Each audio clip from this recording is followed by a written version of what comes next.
Olá, meus irmãos, mais uma vez estamos aqui para estudarmos um pouco sobre a palavra do Senhor, falando sobre a doutrina de escatologia, que é a doutrina que estuda as últimas coisas, os últimos acontecimentos. E lembrando bem aos irmãos que nós estamos falando numa perspectiva teológica pré-milenista e pré-tribulacionista, ok? Além do dispensacionalismo clássico. Na última aula, falando sobre a tribulação, dessa série de estudos que nós estamos tendo, estudos sucintos que visam motivá-los a um aprofundar-se maior com o estudo pessoal, que procura motivar você para se aprofundar mais ali no estudo escatológico, tá bom? Na última aula, nós falamos sobre a trindade satânica, aquela falsa trindade composta de quem? Do dragão, antiga serpente, que é Satanás, o anticristo, que é a besta que emerge do mar, e o falso profeta, que é a besta que emerge da terra.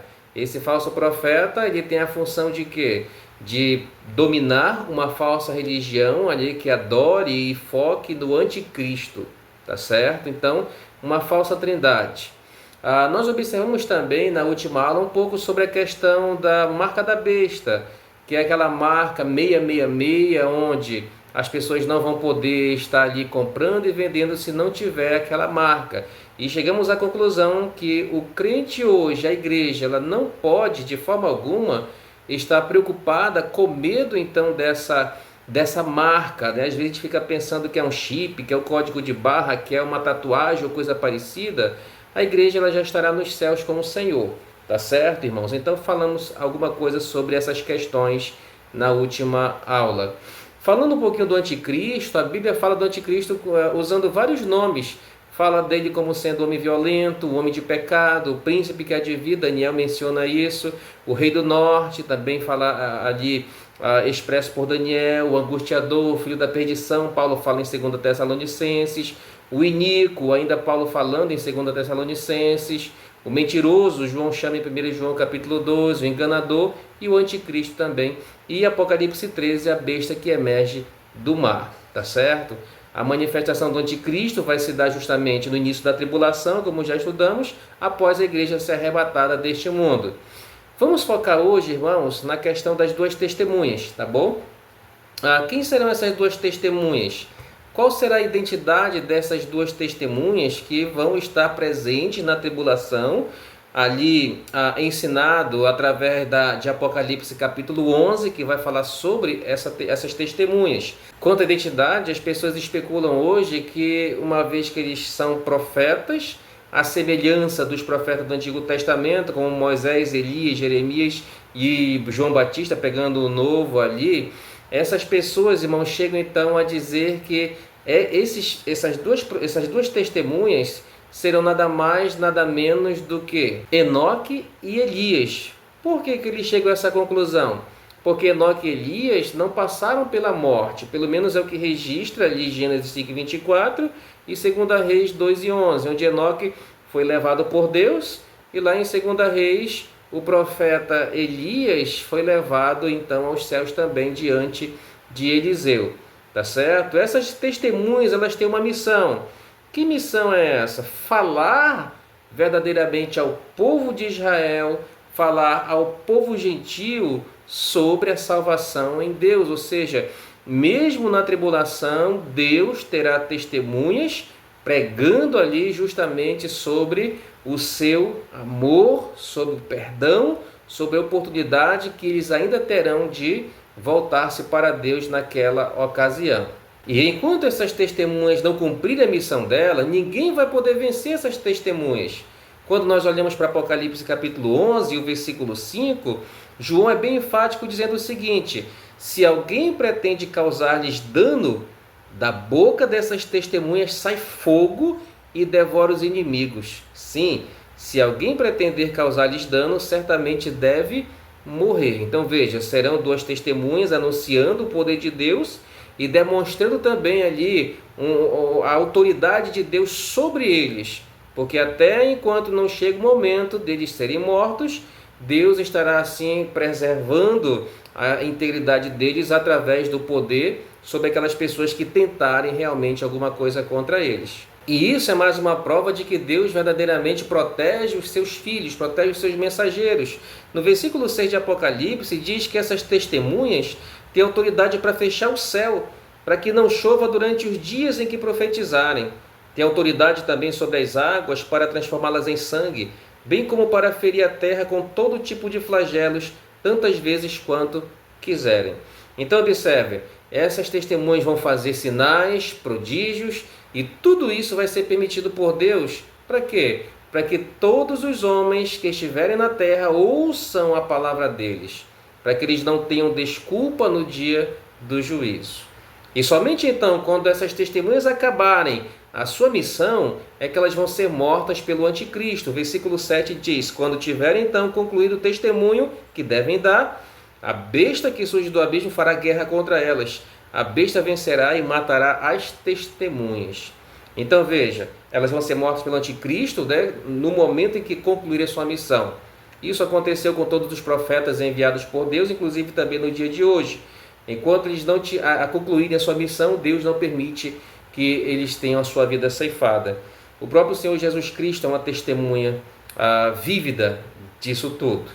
E é interessante, irmãos, que nos versículos 8 a 10, nos diz que os corpos dessas testemunhas vão permanecer expostos ali em praça pública, tá? Lá em Jerusalém, que espiritualmente é chamada aqui de Sodoma e Egito, devido à imoralidade, devido ao mundanismo. E durante 3 dias e meio, os adoradores da besta vão estar ali se regozijando, vão fazer festa, vão mandar presente uns para os outros, como se fosse ali uma comemoração de Natal, né, onde trocam-se de presente e a comemoração é mundial.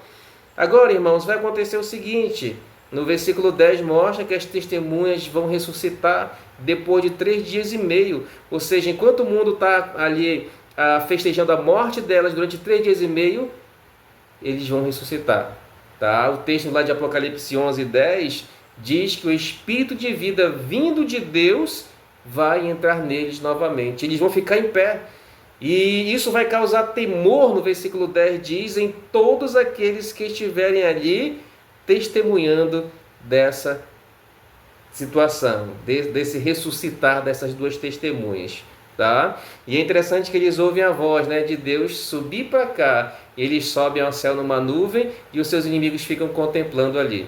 Isso é um contraste mais ou menos quando Jesus, lá em Atos capítulo 1, subiu diante dos seus apóstolos e os anjos, né, anunciaram que ele vai voltar da mesma forma que eles viram subir. E aqui essas 2 testemunhas não sobem diante dos seus amigos, pelo contrário, sobem diante dos seus inimigos.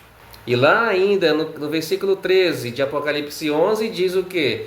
Diz que vai haver um grande terremoto após a ascensão dessas 2 testemunhas, onde 7.000 homens morrerão. E aqueles que ficarem ali vão estar aterrorizados e vão dar glória ao Deus dos céus. Logo em seguida, irmãos, vem o julgamento ali dos israelitas durante o período tribulacionista. Tá? Um dos objetivos desses juízos é justamente ali para fazer o povo voltar-se para Deus e entender que, estando distante de Deus, o rumo, o caminho sempre vai ser a perdição. E esses juízos vão ser apresentados aqui sob selos, trombetas e taças. Apocalipse capítulo 6 até o capítulo 17 vai nos mostrar então aí o desenrolar desses selos. Quando o 5º selo for aberto, vai mostrar ali os mortos, os mártires da tribulação, onde estão vários servos de Deus, ali em Apocalipse 6, versículos 9 a 11, dizendo o seguinte: até quando, ó soberano Senhor, santo e verdadeiro, não julgas nem vingas o nosso sangue dos que habitam sobre a terra? Isso aqui é um fato interessante, irmãos, por quê? Porque os mortos, ou seja, aqueles que estão lá no céu, estão conscientes de tudo, tá? Eles estão conscientes do que está acontecendo na terra, eles estão conscientes de si, conscientes de uma necessidade de justiça. Então, ao contrário do que muitos pensam, que quando a gente morre a gente vai esquecer de tudo, o texto ele mostra completamente o contrário, tá bom? Já no 6º selo, ainda na primeira parte da tribulação, o que acontece? A Bíblia menciona um grande terremoto, onde vai ter alterações ali cósmicas, densas trevas conforme Apocalipse 6, versículos 12 e 17. Já no sétimo selo, o que vai acontecer? 7 trombetas vão ser tocadas por 7 anjos, desenvolvendo ali na terra juízos divinos ainda cada vez maiores contra os moradores da terra naquela época. Vai haver incêndio em vários lugares, pragas por toda parte, grande mortandade ali de peixe no mar, nos rios, nas fontes, dos animais, gerando então mais contaminação e trazendo mais mortes naquela ocasião. E, inclusive, demônios ali são descritos sob a figura de gafanhotos, né, atormentando os homens durante 5 meses. E aí então acontece os últimos e, eu digo assim, piores juízos na época da tribulação, quando vai haver o derramamento do conteúdo ali das 7 taças da ira de Deus, Apocalipse 15 e 16. A primeira taça, irmãos, vai ser derramada sobre os homens, fazendo com que eles fiquem doentes, fiquem enfermos. A segunda e a terceira taças vêm sobre os mares, sobre os rios, sobre as fontes, transformando ali as águas em sangue. A quarta taça vai ser derramada sobre o sol, que vai se aquecer a ponto de prejudicar muito a humanidade naquela ocasião. A quinta taça vai ser derramada sobre o trono da besta, sobre os seus seguidores, e o sofrimento vai ser tanto que eles vão morder a língua de dor. Já na sexta taça, ela vai cair sobre o rio Eufrates, fazendo com que ele seque, ficando ali mais fácil de os inimigos virem sobre Israel para que aconteça a última batalha, a batalha do Armagedon, ok? E a sétima e a última taça, quando ela for derramada, vai ser sobre o ar e vai ser ouvida então uma grande voz vinda do trono de Deus dizendo o seguinte: está feito. E vão se ouvir voz, trovões, relâmpagos, e o maior terremoto, irmãos, que aconteceu na história da humanidade vai acontecer ali, levando inúmeras pessoas à morte. E aí então vai acontecer a vinda de Cristo, a segunda vinda propriamente dita. E é justamente sobre isso que nós vamos estudar na próxima aula, se o Senhor assim permitir. Tá certo, meus irmãos? Que Deus os abençoe. Não esqueça de curtir aí o vídeo, de compartilhar, de inscrever-se aí no canal, tá bom? Vamos fazer com que o canal cresça para que mais pessoas tenham acesso a esses estudos, tá bom? Que Deus os abençoe, que Deus esteja alimentando no coração de vocês ali o desejo de se aprofundar mais nesses assuntos e estarem vivendo uma vida realmente ali alegre, esperando o retorno do Senhor. Que Deus os abençoe e até a próxima, se Ele assim permitir.